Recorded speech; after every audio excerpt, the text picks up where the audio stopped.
শুরু করছি 3 মিনিট 3 খবর। আর আমি শুভদীপ, যে খবর আপনাদের জানাবো, শুভেন্দু অধিকারীর হয়ে ব্যাট ধরেছেন তথাগত রায়। বিজেপির বর্ষিয়ান নেতা তথাগত রায় এক্সক্লুসিভ কি জানিয়েছেন জি 24 ঘন্টায়, জানাবো আপনাদের। তৃণমূল সাংসদ কল্যাণ বন্দ্যোপাধ্যায়ের বিস্ফোরক অভিযোগের পাল্টা এবার তদন্তের দাবি করলেন রাজ্যপাল সিভি আনন্দ বোস। এই বিষয়ে আরো বিস্তারিত নীলাঞ্জনা জানাবো আপনাদের।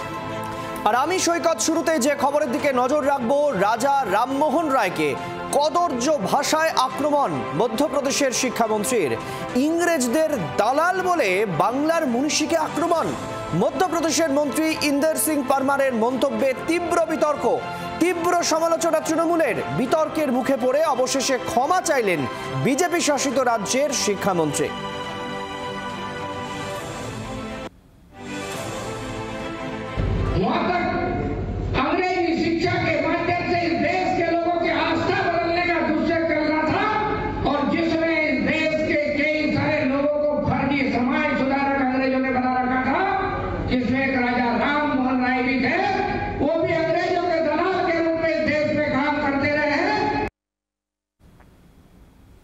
এই মন্তব্য সামনে আসার পরই রীতিমতো সমালোচনার ঝড়।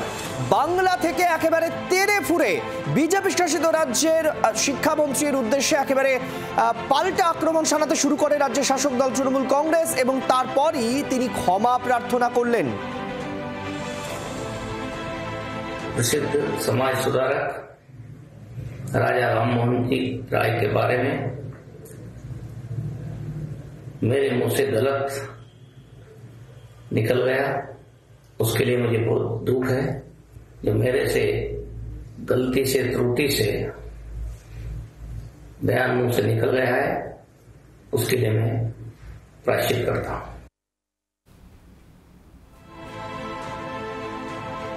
ঠিক যে সময় তিনি ক্ষমা চাইছেন, তার আগে ততক্ষণে বিতর্ক দাবানলের পরিস্থিতি তৈরি নেয়, এবং তারপরেই দেখা যায় তৃণমূল কংগ্রেস আসরে নেমে পড়ে এবং তৃণমূল কংগ্রেস বলে যে এটা বাংলাকে অপমান, বাংলার মনীষীদের বারবার অপমান করেছে বিজেপি, এটা তারই একটা উদাহরণ। বিজেপির উচিত ক্ষমা চাওয়া। এরপর যদি প্রধানমন্ত্রী আবার নাটক করে ওই স্ক্রিপ্ট লেখা টেলিপ্রম্পটারে বাংলার মনীষীদের নাম উচ্চারণ করতে চান, ওনার লজ্জা হওয়া উচিত।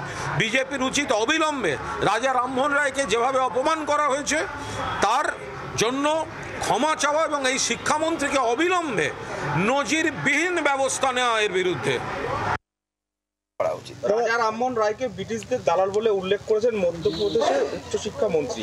হিন্দিভাষী বিজেপি নেতার মুখে বারবার বাংলার মনীষীদের অপমান কি রাজ্য বিজেপিদের জানি না এই বিষয়ে।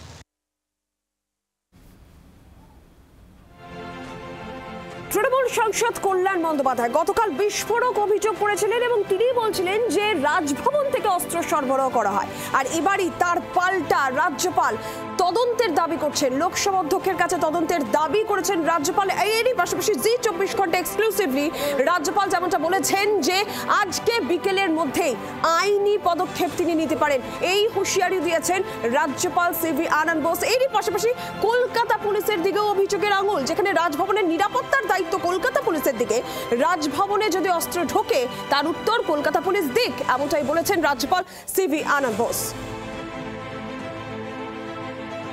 রাজ্যপালকে আগে বলুন যে রাজ্যপালের ভবনে যেন বিজেপির সমস্ত ক্রিমিনালদের যেন রাজভবনে না রাখে।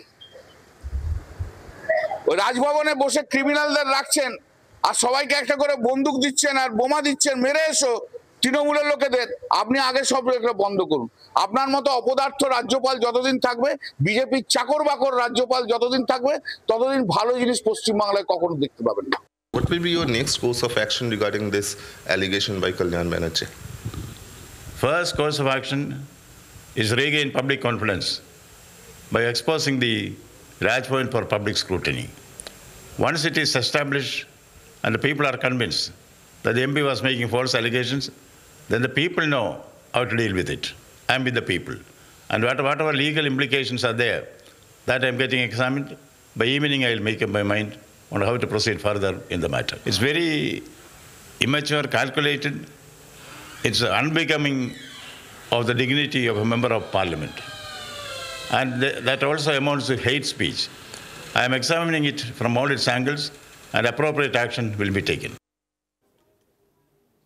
তৃণমূল তৃণমূল সাংসদ শ্রীরামপুরের তৃণমূল সাংসদ কল্যাণ বন্দ্যোপাধ্যায় তিনি রাজ্যপালকে বেনজির ভাষায় বেলাগাম ভাষায় আক্রমণ করেছেন। শুধু তাই নয়, যেমনটা আপনারা শুনছিলেন যে বিস্ফোরক অভিযোগ যে রাজভবন থেকে অস্ত্র সরবরাহ করা হয়। চুপ থাকেনি রাজভবন, পাল্টা রাজ্যপাল সিভি আনন্দ বোস তিনি বলছেন এর তদন্ত হওয়া দরকার, তদন্তের দাবি তিনি জানাচ্ছেন এবং কলকাতা পুলিশের ভূমিকা নিয়েও তিনি প্রশ্ন তুলছেন, কারণ কলকাতা পুলিশের দায়িত্বেই রাজভবনের নিরাপত্তার গোটা বিষয় নিয়ে রাজনৈতিক তরজা তুঙ্গে। তরজায় কে কি বলেছেন শুনবো। মাতাল, রেজিস্টার্ড মাতাল, মদ্যপ, এই লোকটার কোনো প্রশ্নের উত্তর দিই না। মহামান্য রাজ্যপাল মহোদয়ের ওএসডি কে সকালবেলা বলেছি, he is established and very well known drunkard of the state, please ignore him. Okay governor সাহেবের গুরুত্ব দেওয়া উচিত না। রাজ্যপাল পদটা যে অপ্রয়োজনীয় এবং আমাদের রাজ্যপাল পদে যিনি বসে আছেন তিনি যে একটি অযোগ্য এবং অপদার্থ লোক, এ নিয়ে আমার কোনো সন্দেহ নেই। কিন্তু কল্যাণ বন্দ্যোপাধ্যায়ের কথায় আপনি নতুন কথা কি পাচ্ছেন? ও তো সবসময়তেই বিস্ফোরক বলে অশালীন কথা বলতেই বরঞ্চ অভ্যস্ত, এটাই ওনার অভ্যাস এবং সেইটা বরাবর মুখ্যমন্ত্রী বা বাকিরা প্রশ্রয় দিয়েছেন। এবার তারা বুঝুন এইসব বাহিনী নিয়েই তৃণমূল। বিরোধীরা কি বলছে সেটা ফ্যাক্টর না, ফ্যাক্টর হলো কল্যাণ বন্দ্যোপাধ্যায় কোনো একটা মিডিয়ার প্রশ্নের উত্তরে এই বাইট দিয়েছেন। এখন কেন তিনি এই বাইট দিয়েছেন, কোন প্রশ্নের উত্তরে এই কথাটা বলেছেন, সেটা না জানলে তো বিস্তারিত ব্যাখ্যা সম্ভব নয়। হঠাৎ কোন কন্টেক্সটে তিনি বলতে গেলেন? কল্যাণ বন্দ্যোপাধ্যায় বলার পর ঠিক না ভুল এসব বিতর্কে আমি যাচ্ছি না। রাজ্যপাল কি উত্তর দিলেন যে বিহারের ফলাফল দেখে কি তিনি ভয় পেয়ে গেছেন? আচ্ছা, বিহারের ফলাফল নিয়ে একটা রাজ্যের রাজ্যপাল যিনি কনস্টিটিউশনাল হেড তিনি কি কোনো বক্তব্য রাখতে পারেন? তাহলে তো বকলমে আমরা যে অভিযোগ করছি যে রাজ্যপাল পদ্মপাল হয়ে গিয়েছেন, বিজেপি যাদেরকে পাঠায় তারা পদ্মপালই হন, রাজ্যপাল আর থাকেন না, তাহলে সেই দাবিটাকে কি তিনি মান্যতা দিয়ে দিচ্ছেন না? তথাগত রায়ের মুখ শুভেন্দুই সওয়াল করেছেন তথাগত রায়।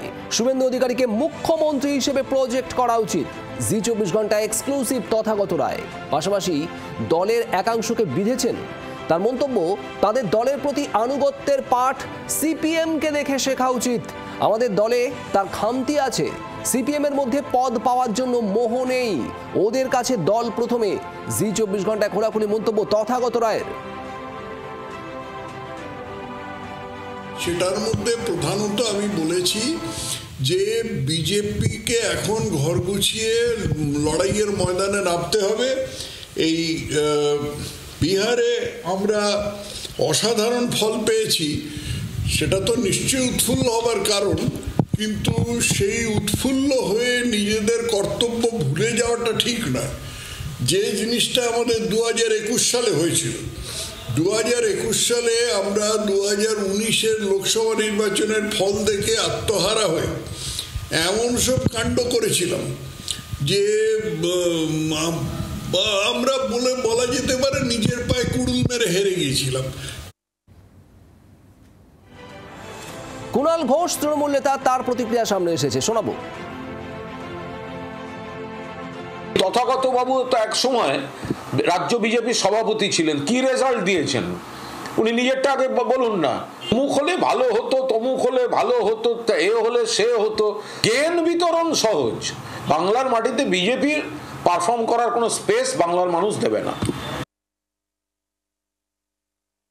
আবারও বিস্ফোরক তথাগত রায়, বর্ষিয়ান বিজেপি নেতা, এবং ইতিমধ্যে এই তথাগত রায়ের এই মন্তব্য যে কিছুটা অস্বস্তি বাড়িয়েছে বিজেপির, সেটা বলার অপেক্ষা রাখে না। রীতিমতো প্রতিক্রিয়া এসেছে তৃণমূল কংগ্রেসের তরফ থেকেও। শুভেন্দু অধিকারীকে মুখ করা উচিত, মুখ্যমন্ত্রী মুখ করা উচিত শুভেন্দু অধিকারীকে বলছেন তথাগত রায়। 21-এর ভুল যেন 26-এ গিয়ে না করে বিজেপি। দলের একাংশকে বিঁধেছেন এবং তার বক্তব্য, দলের প্রতি আনুগত্যের পাঠ সিপিএমকে দেখে শেখা উচিত। ঠিক কাদের উদ্দেশ্যে এই মন্তব্য তথাগত রায়ের, তা নিয়ে জল্পনা আলোচনা ইতিমধ্যেই শুরু হয়ে গিয়েছে। বর্ষিয়ান বিজেপি নেতা বলছেন, আমাদের দলে খামতি রয়েছে, দলীয় আনুগত্যের বিষয়ে খামতি রয়েছে, এমনটাই মন্তব্য তথাগত রায়ের। সিপিএম এর মধ্যে পদ পাওয়ার জন্য এমন মোহ নেই, বক্তব্য তথাগত রায়ের। ওদের কাছে দল প্রথমে। আর এই বার্তা বিজেপির অন্দরে, বঙ্গ বিজেপির অন্দরে ঠিক কাদের উদ্দেশ্যে, কোন গোষ্ঠীর উদ্দেশ্যে তথাগত রায়ের, তা নিয়েই ইতিমধ্যেই জল্পনা শুরু হয়ে গিয়েছে। রাজনৈতিক তরজা চরমে। জি 24 ঘন্টাকে একেবারে খোলাখুলি নিজের বক্তব্য জানিয়েছেন তথাগত রায়। একাধিকবার এর আগেও নানা বিস্ফোরক মন্তব্য করে দলের অস্বস্তি বাড়িয়েছেন। আরও একবার সরব তথাগত রায়। দলের একাংশকে বিদে তার বক্তব্য, দলের প্রতি আনুগত্যের পাঠ সিপিএমকে দেখে শেখা উচিত। আর এ নিয়ে সিপিআইএমের কি প্রতিক্রিয়া অবশ্যই আমরা জানার চেষ্টা করব।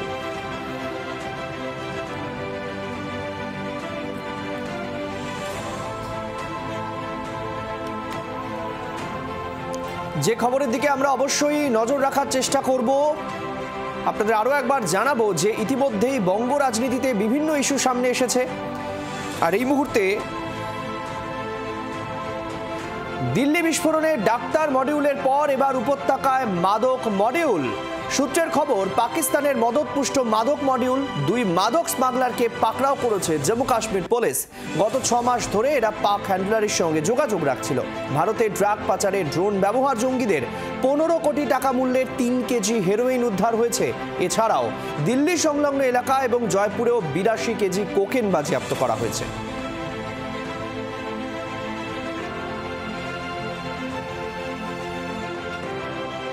एक बड़ी कामयाबी मिली है नार्को टेररिज्म का, एक बड़ा रैकेट, क्या कुछ जानकारी उसके बारे में? परसों रात को हमारी गश्त की पार्टी ने 2 लोगों को इंटरसेप्ट किया। जब उनसे पूछताछ की गई, उनकी तलाशी ली गई, तो उनसे 3 केजी प्लस जो है वो नार्कोटिक सब्सटेंस जो है वो रिकवर हुआ। उसके ऊपर हमारी FIR लग गई और एक इन्वेस्टिगेशन हम लोगों ने चालू कर दी। हमें पूरे मॉड्यूल का पता चल गया है और इसके लिंक्स कहाँ कहाँ हैं, नेशनल इंटरनेशनल लेवल के लिंक्स जो है उसका भी पता चल गया है। हम लोग उसके ऊपर काम कर रहे हैं और मुझे लगता है कि हम जितने भी आइडेंटिफाइड लोग हैं उनको हम पकड़ करके। রাজীব চক্রবর্তী আমাদের প্রতিনিধি নয়াদিল্লি থেকে এই মুহূর্তে আমাদের সঙ্গে টেলিফোন লাইনে রয়েছেন। রাজীব, যেটা জানতে চাইবো যে বিভিন্ন মডিউল সামনে আসছে দেশ জুড়ে, কার্যত এই বিভিন্ন অবৈধ কারবার, কোথাও দেখা যাচ্ছে মাদক মডিউল, কোথাও ডাক্তার মডিউল, এইগুলো একের পর এক সক্রিয় হচ্ছে। এর মূল উদ্দেশ্য কি একটাই, যে টাকার যোগানটাকে কোথাও একটা তাতে অক্সিজেন দেওয়া? অবশ্যই, দেখো সেরকমই মনে করছে তদন্তকারী আধিকারিকরা। এবং যেমনটা আমি বলছিলাম যে সকাল থেকে যে তদন্ত যত এগোচ্ছে ততই কিন্তু একের পর এক নতুন নতুন তথ্য সামনে আসছে। এবং যদি কোনো কারণে কাশ্মীরে তদন্ত না হতো, আদিল ধরা না পড়তো, তাহলে কিন্তু এই ডক্টর মুজাম্মেল, ডক্টর উমর এই পর্যন্ত কিন্তু তদন্তকারীদের হাত আসতো না। এবং হয়তোবা লালকেল্লার সামনে এই বিস্ফোরণ হয়তোবা এত তাড়াতাড়ি হতো না।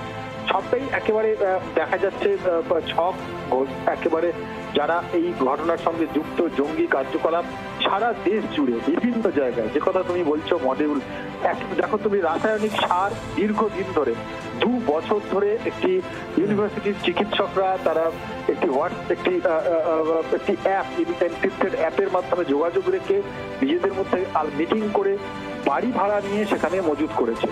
পাশাপাশি তারা এই রাসায়নিক মজুত করার পাশাপাশি হাওয়ালার মাধ্যমে টাকা এনেছে এবং টাকা নিয়ে এসে সেগুলি এমন একটা জায়গাকে বেছে নিয়েছে যেটি, কারণ রাজীব দেখা যাচ্ছে এই সমস্ত মডিউলগুলির উদ্দেশ্য একটাই, টাকার যোগানটাকে যাতে সচল রাখা যায় এবং এই ধরনের জঙ্গি কার্যকলাপ করা যায়, এবং এক্ষেত্রেও তার অন্যথা হয়নি। ধন্যবাদ রাজীব। আর দিল্লি বিস্ফোরণের আরো একটা ভয়ঙ্কর তথ্য আপনাদের সামনে তুলে ধরে, মুজাম্মিল দিল্লি বিস্ফোরণ যোগে নাম জুড়েছে। এই মুজাম্মিলের তারই প্রাক্তন সিনিয়র চিকিৎসক মনিকা, তিনি সুপার এক্সক্লুসিভ জি 24 ঘন্টায় যে বিস্ফোরক তথ্য দিয়েছেন, তিনি দাবি করছেন যে একেবারে ক্যাম্পাসেই, কলেজ ক্যাম্পাসেই রীতিমতন মগজ ধোলাই করতো এই মুজাম্মিল, এবং তার জন্য গ্রুপও তৈরি করা হয়েছিল। গ্রুপ তৈরি করে তারা মগজ ধোলাই করত। এই বিষয়ে আরো বিস্তারিত জানাবেন বিক্রম দাস, রয়েছেন প্রতিনিধি। বিক্রম, ক্যাম্পাসেই মগজ ধোলাই করতে মুজাম্মিল, ডক্টর মনিকার বিস্ফোরক দাবি। একেবারেই তাই, ডক্টর মনিকার যে বক্তব্য সেখানে কিন্তু একেবারে বিস্ফোরক দাবি উঠে আসছে, যেখানে বলা হচ্ছে যে একের পর এক ক্যাম্পাসকে, যে সমস্ত মেডিকেল কলেজগুলি রয়েছে সেগুলিকে টার্গেট করা হতো এবং সেখানে গ্রুপ তৈরি করা হতো এবং গ্রুপ তৈরি করে কার্যত বিভিন্ন জিহাদি লিটারেচার, আর্টিকেল এবং ভিডিও সেখানে শেয়ার করা হতো এবং এর পরবর্তী ক্ষেত্রে এখান থেকেই বিভিন্ন ছাত্রছাত্রীকে মগজ ধোলাই করে কার্যত এই নতুন যে মডিউল দেখা যাচ্ছে হোয়াইট কলার মডিউল, সেখানে তাদেরকে নিয়ে আসা হতো। পাশাপাশি যেটা এখনো পর্যন্ত তদন্তকারীদের সূত্রে জানা যাচ্ছে যে এই ডক্টর মনিকা সহ একাধিক ব্যক্তিকে যারা মূলত মুজাম্মেলের সঙ্গে পড়াশোনা করেছে বা তার সহপাঠী তাদেরকে জিজ্ঞাসাবাদ করা হয়েছে এবং আরো বেশ কয়েকজন সন্দেহভাজন ছাত্রছাত্রীর নাম উঠে আসছে যারা কিনা এই চক্রের সঙ্গে যুক্ত থাকতে পারে বা এই গ্রুপের সঙ্গে যুক্ত থাকতে পারে, এমনটাই কিন্তু এনআইএ সূত্রের খবর। বিক্রম, ধন্যবাদ তোমাকে। জি24 ঘন্টায় সুপার এক্সক্লুসিভলি ডক্টর মনিকা কি বিস্ফোরক দাবি করছেন, এই মুজাম্মেল সম্পর্কে কি তথ্য তিনি দিচ্ছেন, শোনো। जब भी कोई भारत के खिलाफ कोई दूसरा देश कुछ भी गतिविधियां होती थी तो ये वो लोग हैं जो सेलिब्रेट करते थे। हमारे Indian arm forces, security forces, अगर हमारे जवान शहीद होते हैं ये लोग सेलिब्रेट करते थे। ये लोग एक ऐसा वातावरण बनाते हैं, माहौल बनाते हैं कि कोई जो जिसको JNK के बारे में पता नहीं है उसका ब्रेन वॉश करेंगे कि वी आर द विक्टिम्स। इसी माइंडसेट के जो लोग हैं, ये लोग कहीं आप क्लास में बैठे हैं, डेस्क पे आपको मिल जाएगा लिखा हुआ पाकिस्तान जिंदाबाद, मोदी कुत्ता है, Burhan Wani is our brother, Burhan Wani जिंदाबाद, ये सब। और अगर आप आगे से काउंटर करते हैं तो क्लैश हो जाएंगे। কান্দি, নওদা, বহরমপুরের পর এবার বেলডাঙ্গা। এসআইআর আতঙ্কের বলি এক মহিলা মালগাড়ির সামনে ঝাঁপ দিয়ে আত্মঘাতী হয়েছেন বলে দাবি পরিবারের। 2002 সালের ভোটার তালিকায় নাম ছিল বছর 55 শাকিলা বিবির, কিন্তু সেই তালিকায় তার স্বামীর নামে ভুল ছিল। এসআইআর ঘোষণা হওয়ার পর থেকে তা নিয়ে দুশ্চিন্তায় ছিলেন তিনি। সোমা মাইতি আমাদের প্রতিনিধি রয়েছেন আমাদের সঙ্গে। সোমা, পরিবারের তরফ থেকে কি বলা হচ্ছে, কি কারণে তিনি আত্মঘাতীর সিদ্ধান্ত নিলেন? দেখো, পরিবারের তরফ থেকে ইতিমধ্যেই অভিযোগ করা হয়েছে যে ভোটার তালিকায় নাম নিয়ে তার একটা ভয় ছিল, অর্থাৎ এসআইআর এর নিয়ে বিভিন্ন সময় বিভিন্ন জায়গায় তিনি যা সমালোচনা বা আলোচনা শুনেছেন তা নিয়ে তার নাম উঠবে কিনা সেটা নিয়ে তার একটা সন্দেহ ছিল। যদিও তার ভোটার তালিকায় নাম রয়েছে কিন্তু তার স্বামীর নাম নেই। ফলত তিনি বেশ কয়েকবার পঞ্চায়েতও তিনি কয়েকবার গিয়েছেন, মেম্বারের সঙ্গে কথা বলেছেন এবং মেম্বারের তরফ থেকেও তাকে এই সমস্যার সমাধান হয়ে যাবে বলে আশ্বস্ত করা হয়েছিল। কিন্তু পরিবারের বলছে যে এই কারণেই তিনি আত্মঘাতী হয়েছেন। যদিও এই কারণেই আত্মঘাতী হয়েছে, অর্থাৎ এসআইআর তিনি আত্মহত্যা করলেন নাকি এর পেছনে অন্য কারণ রয়েছে, সবটা পুলিশ খতিয়ে দেখছে। ধন্যবাদ সোমা। এসআইআর নিয়ে আতঙ্কে ভুগছিল, নাম আছে, তারপরেও ওর স্বামীর নাম ওর স্বামী যেহেতু অনেকদিন আগে মারা গেছে, তো সেই হিসাবে ওর স্বামীর নামটা নাই, ওর মেয়েদের নাম পাচ্ছে না সেখানে, স্বামীর নাম কী দেবে ওখানে, এবং ওর নাম একটু ভুল ছিল। নামটা স্বামীর জায়গায়, স্বামী হচ্ছিউদ্দিনের জায়গায় হচ্ছিউদ্দিন শেখ আর হচ্ছিউদ্দিন, এই দুই নাম ছিল। আগের নাম আছে হচ্ছিউদ্দিন শেখ, এখন নাম আছে হচ্ছিউদ্দিন, এবং বয়সের একটু তারতম্য ছিল, যেখানে 5 বছর ডিফারেন্স ছিল ওটা, সেই কারণে ও একটা আতঙ্কে ভুগছিল। সে আতঙ্কে হওয়ার কারণে এখন সে এখানে যে মেম্বার আছে সে মেম্বার ওকে বলেছিল সমস্যা নেই নিয়ে, তারপরে সে আতঙ্কে এখন একটা দুর্ঘটনা ঘটে গিয়েছে। ইডেন গার্ডেন টেস্টে হেরে গিয়েছে ইন্ডিয়া, আর এই টেস্ট চলাকালীনই স্টেডিয়াম থেকে পুলিশের জালে 3 যুবক। অভিযোগ, ধৃতরা ক্রিকেট বেটিং চক্রের সঙ্গে যুক্ত। পুলিশ সূত্রে খবর, টেস্ট ম্যাচ চলাকালীনই ইডেনের F1 ব্লকে বসে মহারাষ্ট্র, গুজরাট এবং বিহারের 3 যুবক বেটিং চক্র চালাচ্ছিল বলে খবর আসে। তারপরই পুলিশ 3 জনকে ধরে ফেলে।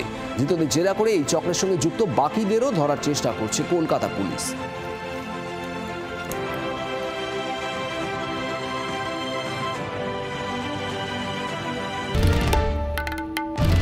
বাংলার আওয়াজ, বাঙালির আবেগ, জি24 ঘন্টা।